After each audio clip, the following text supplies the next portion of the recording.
ఇక డీటెయిల్స్ చూద్దాం. Mahabubabad railway station సమీపంలో గూడ్స్ రైలు రెండుగా విడిపోయింది. గమనించిన రైలు గార్డు లోకో పైలట్ ను అప్రమత్తం చేయడంతో వెంటనే రైలు నిలిపివేశారు.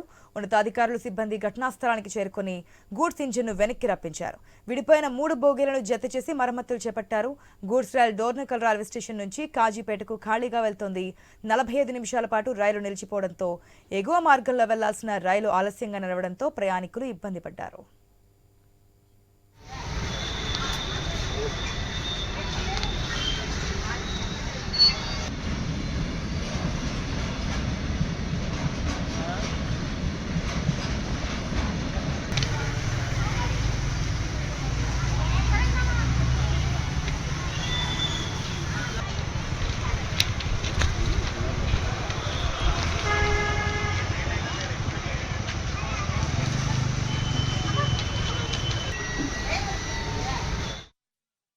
మహబూబాబాద్ రైల్వే స్టేషన్ సమీపంలో గూడ్స్ రైలు రెండుగా విడిపోయింది.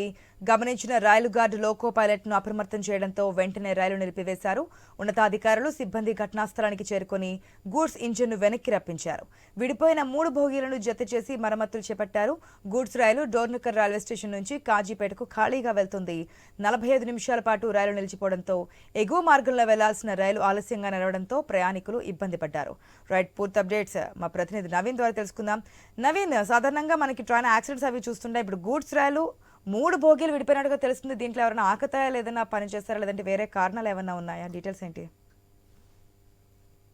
ఆశా, మహబూబాద్ జిల్లాలో రైల్వేకి సంబంధించి ఒక పెద్ద ప్రమాదం తప్పిందని చెప్పుకోవచ్చు. ఎందుకంటే మహబూబాద్ రైల్వే స్టేషన్ సమీపంలోని గూడ్స్ రైలు దాదాపుగా రైలు లింకు తెగిపోవడంతో కూడా 3 బోగీలు కూడా నిలిచిపోయినట్టు పరిస్థితి మనం చూడవచ్చు. గూడ్స్ ఇంజన్ మాత్రం ముందుకెళ్లిపోయింది. అయితే ఈ ఘటన 436/12 కిలోమీటర్ల మైలురాయి వద్ద ఈ ఘటన చోటు చేసుకుందని చెప్పేసి కూడా రైల్వేకి సంబంధించిన అధికారులు వెల్లడించారు. అయితే ఇది ఉదయం పూట ఇటు వచ్చేటప్పుడు ఏదైతే ఉందో పూర్తిగా కూడా 3 బోగీలకు సంబంధించి ఒక లింక్ ఉంటుంది. ఆ లింక్ తెగిపోవడంతో కూడా 3 బోగీలు ఆగిపోయి ముందు గూడ్స్ ఇంజన్ వెళ్ళిపోయిందని చెప్పేసి కూడా రైల్వే అధికారులు చెప్పారు.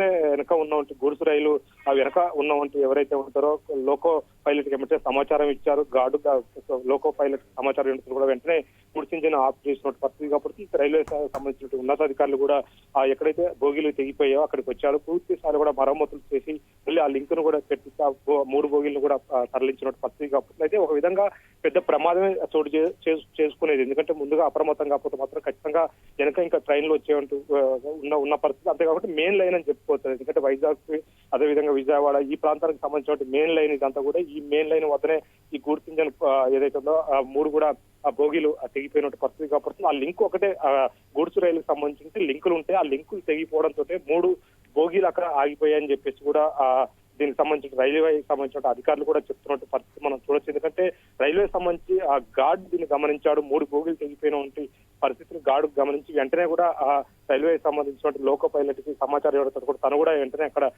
పట్టాల మీద ట్రైన్ ఆపినట్టు పరిస్థితి కాబట్టి ఎమ్మటే రైల్వే సమీపంలో ఉన్న మహబూబాద్ రైల్వే స్టేషన్ ఏమంటే సమాచారం ఇవ్వడంతో కూడా ఆ లైన్ లో ఏదైతే ఉందో ఆ ట్రాక్ మీద వచ్చినటువంటి రైళ్లను కూడా వేరే తప్పించినట్టు పరిస్థితి కాబట్టి కొన్ని రైళ్లను అయితే ముందుగానే ఆఫ్ చేసినట్టు పరిస్థితి మనం చూడవచ్చు. దాదాపుగా 1 గంట సేపు దాకా కూడా పూర్తి స్థాయిలో కూడా కొన్ని రైళ్లకు సంబంధించిన రాకపోకలు మొత్తం కూడా నిలిపివేస్తారు. ఈ బోగీలను మొత్తం కూడా పూర్తి స్థాయిలో కూడా మళ్ళీ లింక్ చేసి పంపించే వరకు కూడా ఒక 1 అవర్ దాకా కూడా పూర్తిగా కూడా కొన్ని ట్రైన్లను ఏదైతుందో ప్యాసింజర్ సంబంధించిన ట్రైన్లను కూడా నిలిపివేసిన పరిస్థితి కాబట్టి ఒక విధంగా రైల్వే సంబంధించిన అధికారులు ఊపిరి పీల్చుకున్నారు. ఎందుకంటే భారీ ప్రమాదం తప్పిదని చెప్పేసి కూడా చెప్తున్నారు. ఎందుకంటే ట్రాక్ మీదనే 3 బోగీలు ఉండిపోయినాయి కాబట్టి పూర్తి స్థాయిలో గూడ్స్ సంబంధించిన ఇంజన్లు కాబట్టి పూర్తిగా కూడా వెంటనే అధికారులు అప్రమత్తం అయ్యారు. అదేవిధంగా లోకో పైలట్ కూడా అప్రమత్తమై మళ్ళీ రివర్స్ వచ్చి మొత్తం కూడా తీసుకుని వెళ్ళడంతో కూడా పూర్తి స్థాయిలో కూడా ఒక పెద్ద ప్రమాదమే తప్పిందని చెప్పుకోవచ్చు. ఆశ.